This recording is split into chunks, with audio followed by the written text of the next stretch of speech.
पाकिस्तान का सालाना माली बजट 2025-26 पेश हो चुका है। हमने अपने पिछले एपिसोड के अंदर आपको बताया, दिखाया कि आवाम के क्या तासुरात हैं बजट के हवाले से, ताजिरों के क्या तासुरात हैं, दुकानदारों के क्या तासुरात हैं और ख़ास तौर पे जो मज़दूर तबका है उसके क्या तासुरात हैं बजट के हवाले से। लेकिन आज हम लोग आए हुए हैं और ये जो हमारा प्रोग्राम है ये पोस्ट बजट है, यानी कि बजट के पेश होने के बाद किन किन इंडस्ट्रीज़ के ऊपर क्या क्या जो है वो उसके नताइज आए।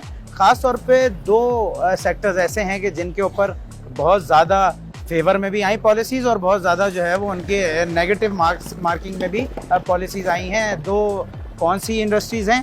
एक ऑटोमोबाइल इंडस्ट्री है गाड़ियों के हवाले से, गाड़ियों की सनत, और उसके अलावा सोलर यानी कि एनर्जी जो है वो सेक्टर काफ़ी जो है इनके अंदर काफ़ी ज़्यादा चेंजेस आई हैं।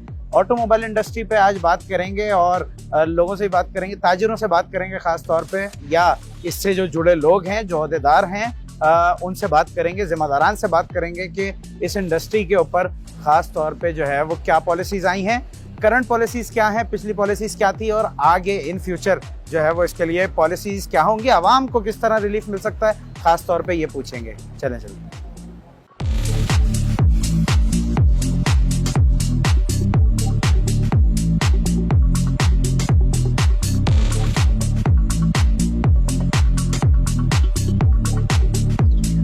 सालाना बजट 2025-26 जो है वो आ चुका है। वफाक की जानिब से उसमें वो किस तरह से असरअंदाज हो रहा है और मज़ीद आगे किस तरह से असरअंदाज होगा और गुज़िश्ता सालों में किस तरह से असरअंदाज रहा, ख़ास तौर पे ऑटोमोबाइल इंडस्ट्री पे, इस सिलसिले में बात करने के लिए आज हमारे साथ मौजूद हैं एचएम शहजाद साहब, जो कि चेयरमैन हैं ऑल पाकिस्तान ऑटोमोबाइल इंडस्ट्री के। इनसे बात करते हैं और जानते हैं कि किस तरह से ये असरअंदाज होगा। अस्सलाम वालेकुम। क्या कहना चाहेंगे ये जो बजट आया इसके हवाले से? देखिए, अगर बजट को बेसिक आप देखें ना तो बैलेंस है।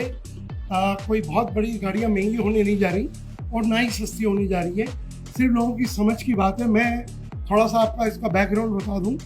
अगर ये एक 650 से 800 सीसी की गाड़ी के ऊपर जो 12.5% सेल टैक्स था उसको 18% किया गया है, वही गाड़ी ज़रूर महंगी आपको नज़र आ रही है। लेकिन जो ये local assembler CKD SKD assembly import करता है उस पर ड्यूटी थी 20%, उसको हुकूमत ने 5% कम करके 15% कर दिया।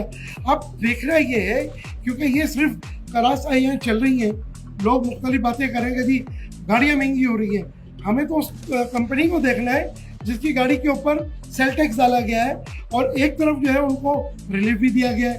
तो ये कबल इस वक्त है जब तक कंपनी अपना मौक़िफ़ नहीं देती कि भाई ये प्राइस हम बढ़ा रहे हैं, जब तक ये सिर्फ बातें हैं। अच्छा देखिए, जहाँ तक आपने बात की कि मुल्क के अंदर ये गाड़ियाँ क्यों इतनी महंगी हैं, उसकी एक ही वजह है कि हमारे मुल्क में लोकलाइजेशन नहीं है। हम असेंबलर्स हैं, हम सीकेडी एसकेडी असेंबली इंपोर्ट करके हम जोड़ते हैं और दुनिया की महंगी तरीन गाड़ी हम अपनी आवाम को दे रहे हैं। अभी इस आल्टो की आपने बात की थी, उस पर सेल टैक्स बढ़ गया और वो गाड़ी महंगी हो गई। पड़ोस के मुल्क में वो 4.25 लाख रुपए की है। अगर उनका रुपया स्ट्रॉन्ग है तो पाकिस्तानी वो 12, 12.5, 13 लाख बनते हैं। हमारे मुल्क में ये अल्टो जो है वो 32.5 लाख रुपए की है। कहाँ 13 लाख, कहाँ 32.5 लाख? उसकी क्या वजह है कि हमारे मुल्क में लोकलाइजेशन नहीं है। हम मेड इन पाकिस्तान गाड़ी बना नहीं रहे, हम असेंबल कर रहे हैं। हमारे पास ना हमारा वेंडर ट्रांसफर टेक्नोलॉजी लाने के लिए तैयार है, ना ही हमारा जो असेंबलर्स है, जिसमें टोयोटा, होंडा, सुजुकी, अब तो 11 और नए आ गए, वो सब के सब असेंबलर्स हैं।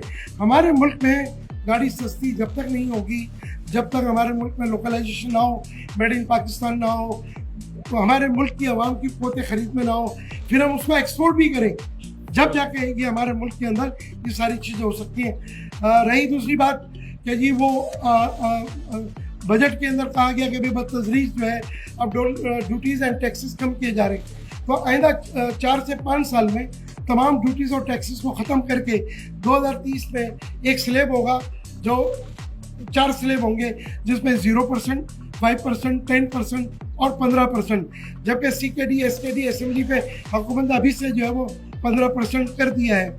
जब ये स्लैब आ जाएगा तो ऑटोमेटिकली गाड़ियाँ सस्ती होंगी। हाँ, जहाँ तक इस्तेमाल शुदा गाड़ी की आपने बात की, तो बिल्कुल हुकूमत जो है वो इस दफ़ा एक तो एज लिमिट बढ़ा रही है, तो 3 साल पुरानी कार आती थी उसको 5 साल करने जा रही है, और जीप तो 5 साल आ ही रही थी। आपको ये भी बताता चलूँ कि 3 साल पुरानी गाड़ी अगर आप जापान से लेते हैं तो वो आपको लगता है मिसाल के तौर पे $10,000। वही गाड़ी 5 साल पुरानी लेते हैं तो वो है $5,000 की। तो अवाम को ये रिलीफ आप देख लें कितना बड़ा है। तो ये हुकूमत एक बड़ा कदम करने जा रही है और ये सीधी बात है कि हम अपने तौर पे हुकूमत को पिछले कोई 25-30 साल से हम ये कह रहे हैं कि ये लोकल असेंबलर्स हैं, ये मैन्युफैक्चरिंग नहीं है, ये मुल्क में लोकलाइजेशन नहीं कर रहे। ये फर्स्ट टाइम है पाकिस्तान की हिस्ट्री में क्या IMF ने हुकूमत से कहा है कि जो इस्तेमाल शुदा गाड़ियाँ होती हैं उसको एक लिमिट बढ़ाएं, 3 से 5 साल करें, फिर इन्हें कमर्शियल इंपोर्ट अलाउ करें, तो वो भी होने जा रहा है। और तीसरा, ड्यूटीज एंड टैक्सेस तमाम के जो है वो कम किए जाए, तो उसमें जो इम्पोर्टेड आएगी उसके भी कम हो रहे हैं, और जो ये लोकल असेंबलर बनाएंगे उसमें भी कम हो रहे हैं। आइंदा 4-5 साल जो है वो ड्यूटीज और टैक्सेस कम हो जाएंगे और हमारे मुल्क में सस्ती गाड़ियाँ होंगी। लेकिन सवाल ये है कि क्या हुकूमत इन लोकल असेंबलरों को कह रही है कि आपने यहीं आपका वेंडर आप यहाँ पर लोकलाइजेशन करें? जब तक लोकलाइजेशन नहीं होगी हमारे मुल्क में सस्ती म्यारी गाड़ी नहीं बनेगी। देखिए आज भी हमारे मुल्क की जरूरत जो है ना वो 10 लाख गाड़ियाँ हैं, ठीक है, 1.5 लाख गाड़ियाँ इन्होंने असेंबल की, 30-40 हज़ार गाड़ियाँ TR बैगेज गिफ्ट के तहत आ गई। फिर भी पाकिस्तानी क्योंकि नई गाड़ी पुरानी गाड़ी या जो इस्तेमाल शुदा गाड़ी बाहर से आती है वो कोते खरीद में नहीं है। बिल्कुल ऐसे।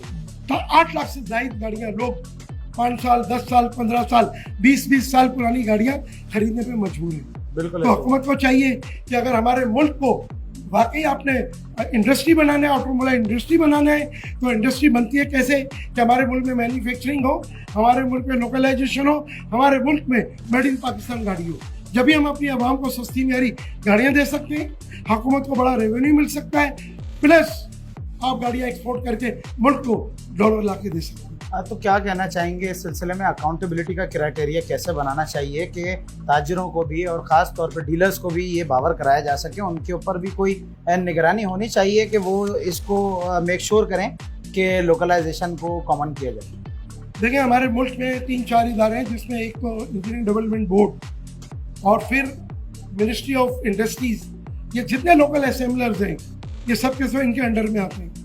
अल्लाह करे हुकूमत, देखिए मैं आपको बताऊँ, ये इंजीनियरिंग डेवलपमेंट बोर्ड तो शुरू से है, मिनिस्ट्री ऑफ जो इंडस्ट्री है वो भी शुरू से, लेकिन कभी इनके ऊपर हाथ नहीं डाला गया। लेकिन मुझे इस दफ़ा पता है क्योंकि IMF ने भी कहा है और हुकूमत भी इस वक्त बहुत ज़्यादा संजीदा है कि हमारे मुल्क की ज़रूरत को पूरा किया जाए, सस्ती म्यारी गाड़ियाँ बनाई जाएँ। मुझे लगता है कि अब जो नई पॉलिसी आ रही है, क्योंकि एक पॉलिसी आई 2021-2026 जिसमें ये वाज़ेह तौर पे हुकूमत ने कहा था कि आप आस्ता आस्ता लोकलाइजेशन करें, मेड इन पाकिस्तान गाड़ी बनाएं, सस्ती म्यारी गाड़ियाँ पाकिस्तानी आवाम को दें और एक्सपोर्ट करें। लेकिन इस 5 साल में किसी एक असेंबलर्स ने, किसी एक वेंडर ने एक पैसे का काम नहीं किया। ये 5 साल पॉलिसी हमारी जैसे थी वैसी की वैसी ख़त्म होने जा रही है। अब हुकूमत जो है वो स्टेप ले रही है क्योंकि IMF इसमें इन्वॉल्व हो गया है, और जब IMF इन्वॉल्व हो गया तो तमाम की तमाम चीज़ें करनी पड़ेंगी। और अगर ये मनोमन बात मान ली जाए हमारी भी और IMF की भी, तो हुकूमत को आवाम को सस्ती गाड़ियाँ मिल जाएंगी। हुकूमत को 200 अरब डॉलर 200 अरब ये हुकूमत को मिल सकता है रेवेन्यू। अच्छा, अगर मैं बात करूं इन सारी चीज़ों को साइड पर हटा के और आपके तजुर्बे की बुनियाद पे, आपका एक वसी तजुर्बा है, आप प्रेसिडेंट चेयरमैन हैं, आवाम की सहूलत के लिए कौन से ऐसे इकदाम हैं?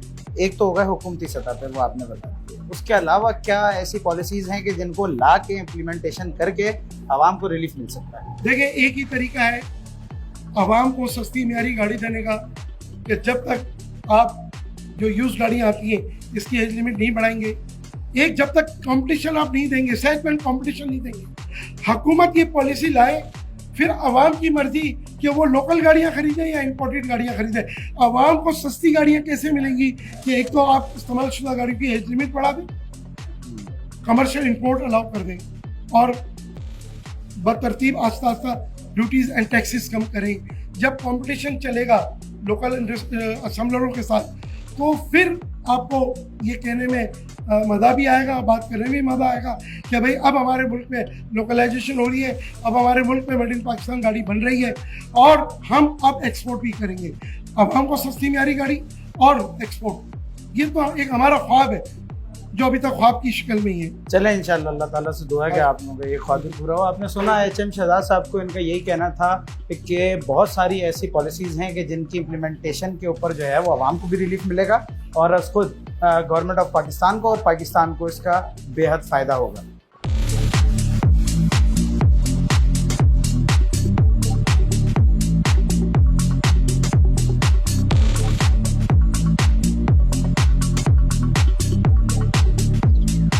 सालाना माली बजट 2025-26 के अंदर जो ऑटोमोबाइल इंडस्ट्री पे इम्पैक्ट्स आए हैं उसकी वजह से क़ुव्वत ख़रीद में कितना फ़ीसद कमी आ सकती है, कमी आएगी या फिर कमी आ रही है, इस हवाले से बात करने के लिए एक और डीलर हमारे साथ मौजूद हैं ऑटोमोबाइल इंडस्ट्री के। इनसे बात करेंगे। अस्सलाम वालेकुम। वालेकुम अस्सलाम।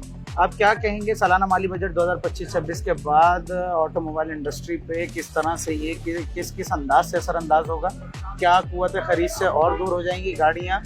उन लोगों के लिए क्या कहना चाहेंगे जो आम आवाम है, जिनको पहले रिलीफ नहीं था लेकिन उनके लिए और मजीद 850 सीसी से अब जो गाड़ियां हैं उन पे ड्यूटी जो है वो 12.5% से बढ़ा के जो है वो अब 18% कर दी गई है। क्या कहना चाहेंगे? ऐसे ही बिल्कुल सही कहा आपने। ये 12.5% से 18% करने से गाड़ी की कॉस्ट बढ़ जाएगी और उसकी दूसरी तरफ जो है रेगुलेटरी ड्यूटी जो थी वो उन्होंने 1% कम कर दी है, तो जिससे कोई इम्पैक्ट नहीं, उसका कोई बेनिफिट नहीं, आवाम को कोई बेनिफिट नहीं है। और ज़्यादा कॉस्टिंग बढ़ेगी तो क़ुव्वत ख़रीद में भी फ़र्क आता है। हुकूमत से क्या अपील करना चाहेंगे? हुकूमत से तो यही कहेंगे कि भाई आप इसको जो है रिकंडीशन गाड़ियों को जो है वो 3 साल के बदले में 5 साल कर दिया जाए और ड्यूटी पे हमें अच्छा रिलीफ दिया जाए, जिसकी बिना पर यह है कि गाड़ियों की कीमतें कम होगी। जब ये कीमतें कम होगी तो यहाँ पर भी इसका असर पड़ेगा और क़ुव्वत ख़रीद में भी इजाफा होगा।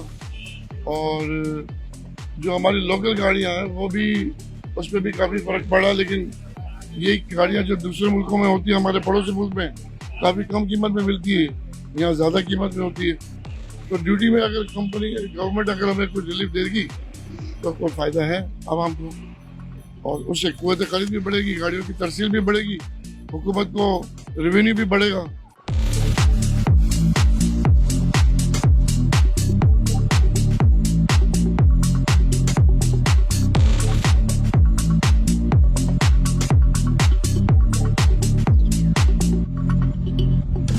आज के अपने इस एपिसोड के अंदर हमने अपने व्यूअर्स को दिखाया कि सालाना माली बजट 2025-26 के अंदर जो ऑटोमोबाइल इंडस्ट्री से रिलेटेड जो तजावीज़ पेश की गई हैं वो किस अंदाज से, किस तरह से असरअंदाज होंगी इस इंडस्ट्री के ऊपर। हमने बात की डीलर्स से, हमने बात की प्रेसिडेंट से और उनके क्या तजावीज़ थी, क्या चीज़ें थी, क्या कहना था, क्या एनालिसिस था इस बजट को लेके और ख़ास तौर पे उन ड्यूटीज़ को लेके कि जो कि एप्लीकेबल हुई हैं, जो आइंदा आने वाले दिनों में जब बजट पास होगा तो वो तजावीज़ कितनी हद तक जो है वो मुस्बत तरीके से असरअंदाज होंगी और किस हद तक मनफी तरीके से असरअंदाज होंगी, ख़ास तौर पे आम आवाम के लिए। कोशिश हमने यही की कि अपने व्यूज़ को बता सकें, दिखा सकें कि क्या क्या रिफॉर्म्स हैं जो आ रहे हैं, किस किस तरीके से उनको रिलीफ फराहम किया जा सकता है।